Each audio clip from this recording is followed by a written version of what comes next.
All right, welcome back into GMQC at 11 o'clock. It's Wednesday, so you know we got our plant and garden guy, Craig Hignight.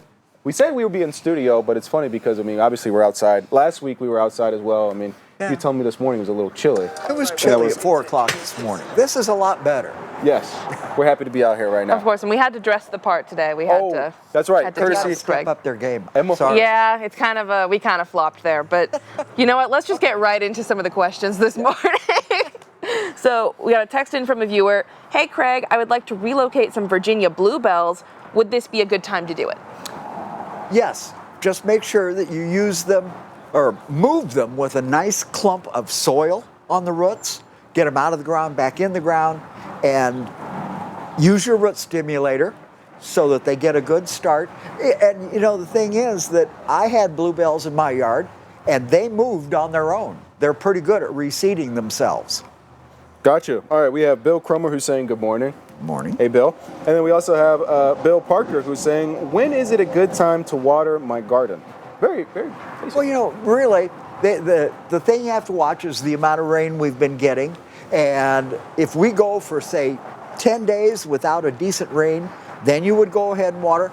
Make sure that you water early enough in the late afternoon. I don't like to water in the middle of the day, but late afternoon that the garden is going to be dry before the sun goes down. You don't want that garden foliage wet in the dark.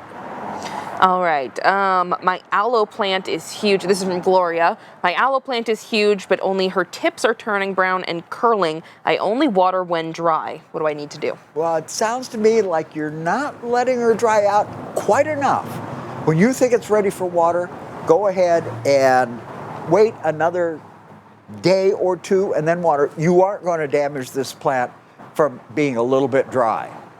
Douglas is wondering how much sunlight is best for growing tomato plants. They also says thank you ahead of time.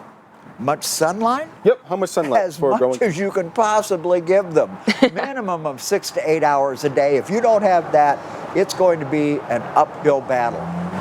That's what I would say. I mean, that's how I got this tall at this point. All the sunlight, all the food you can get. That's how that works.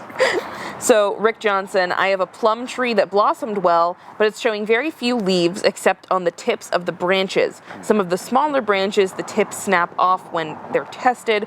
Was this spring's freeze, or should I look deeper? The tree is 5 years old. Well, the tree did probably get nipped by a late frost.